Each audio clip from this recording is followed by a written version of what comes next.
नमस्कार, live Indian guard से मैं कीर्ति। इस वक्त मैं खड़ी हूँ धनबाद के गांधी चौक पर और आप देख सकते हैं सफेद कुर्ते में कितने लोग यहाँ खड़े हैं। सबकी एक ही पहचान है, वो कांग्रेसी हैं। राहुल गांधी की संसद सदस्यता खत्म हुई और उसके बाद से पूरे देश में आग लगी हुई है विरोध की।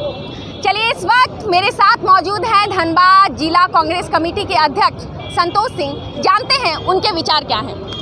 सर, सबसे पहले आप वो बताएं जो आपकी इस वक्त की फीलिंग्स हैं, क्यों विरोध कर रहे हैं। देखिए, जिस ढंग से केंद्र की मोदी सरकार निर्णय ले रही है और विपक्ष की आवाज़ को दबाने के लिए जो कदम उठा रही है, यह देश के लिए अच्छा संकेत नहीं है। ऐसा लग रहा है कि जैसे लोकतंत्र खतरे में है और आज़ादी, लोगों की आज़ादी को छीना जा रहा है, लोगों को बोलने की आज़ादी को छीना जा रहा है। हमारे नेता राहुल गांधी जी ने सिर्फ इतना ही कहा था कि अभी तक जितने भी भ्रष्टाचारी और चोर हैं वो सरनेम उनका मोदी ही है। बस इसी एक मामूली बात पर पूरे प्लानिंग के तहत केंद्र सरकार ने पूरे प्लानिंग के तहत गुजरात की सरकार से मिलकर करके हमारे नेता राहुल गांधी जी को सजा कराने काम किया। और आपने देखा होगा 4000 किलोमीटर के पदयात्रा के बाद मोदी सरकार पूरा सख्ते में थी। जिस ढंग से आपात जन समर्थन लोगों को मिल रहा था राहुल गांधी जी को, कांग्रेस को, इससे मोदी सरकार कहीं न कहीं डरी और सहमी थी। और पार्लियामेंट में हमारे राहुल गांधी जी ने सिर्फ इतना ही सवाल किया था कि मोदी जी बता दीजिए कि आपका अडानी से क्या संबंध है। आप उनको जब जाते हैं विदेश तो लेकर जाते हैं, तो आपका संबंध क्या है ये बता दीजिए। अब 20,000 करोड़ रुपया उसके खाते में कहाँ से है ये बता दीजिए और जेपीसी से जांच करा दीजिए। मोदी सरकार वो बात पर किसी बात पर तैयार नहीं हुई और पार्लियामेंट में उनकी जब वो बोलने उठते थे उनकी आवाज़ को म्यूट कर दिया जाता था। और उसके बाद भी हमारे नेता ने आप सवाल खड़ा करने से पीछे नहीं हटे, जिसके कारण आज उनकी लोकसभा की सदस्यता भी रद्द करा दिया गया। इससे कल भी राहुल गांधी जी ने कहा कि हम लोग सावरकर की औलाद नहीं हैं, हम लोग गांधी के वंशज हैं, इसलिए लड़ेंगे। और अपने लोगों से कहा कि डरो मत, लड़ो। तो आज महात्मा गांधी जी के प्रतिमा के सामने, चूँकि देश की आज़ादी में महात्मा गांधी जी का अहम रोल था और देश की आज़ादी से लेकर आज तक देश को बनाने में कांग्रेस ने भूमिका निभाई है। और कांग्रेस, मोदी और बीजेपी के लोग कहते हैं 70 साल में कांग्रेस ने क्या किया। 70 साल में कांग्रेस ने जो शक्ति दी है, देश को जो ताकत दी है, उसी के तहत एक चाय वाला का बेटा भी देश का प्रधानमंत्री बना है। ये कांग्रेस का दिया हुआ संविधान के तहत में ही हुआ। और 70 साल में कांग्रेस ने जो दिया है उसी को आज गिरवी रख करके मोदी सरकार काम कर रही है, बेचने का काम कर रही है। इसलिए हम लोगों ने तय किया है कि आज सत्याग्रह के इस आंदोलन के माध्यम से आने वाले समय में जरूर हम लोग गांधी जी के अनुयायी हैं, गांधी जी के विचारों पर, उनके आदर्शों पर चलने वाले लोग हैं, लेकिन ज़रूरत पड़ा तो सुभाष चंद्र बोस और भगत सिंह के भी रास्ते पर चल करके मोदी सरकार को 2024 से खात्मा करने के लिए लड़ाई लड़ेंगे हम लोग। चलिए, ठीक है।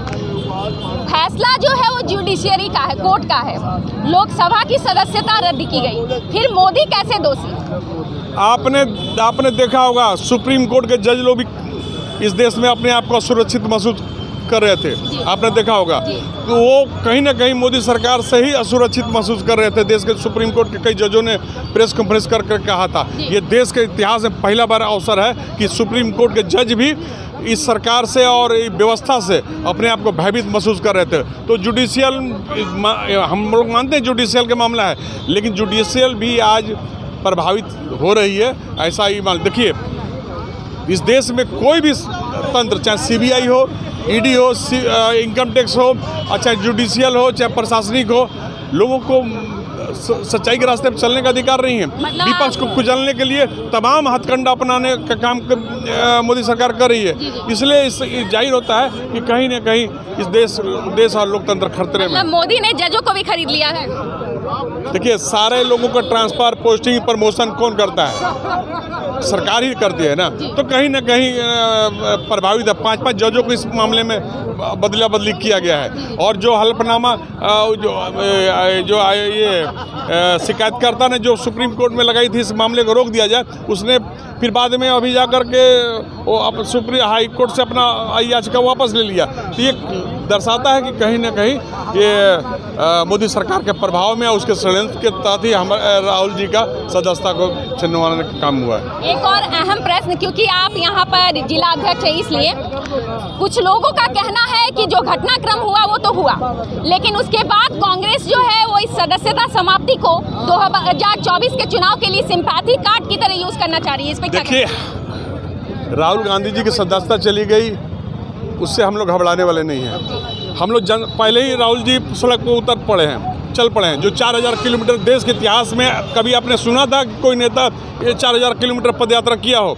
ये देश का इतिहास में पहला राहुल गांधी जी है। इसलिए लोकसभा सदस्यता जाना नहीं जाना वो फिर से हम लोग लड़ाई लड़ेंगे, लेकिन राहुल गांधी जी जनता की आवाज़ के लिए जनता के साथ सड़क पर खड़ा है, ये हम संदेश देना चाहते हैं। चलिए ठीक है, धन्यवाद।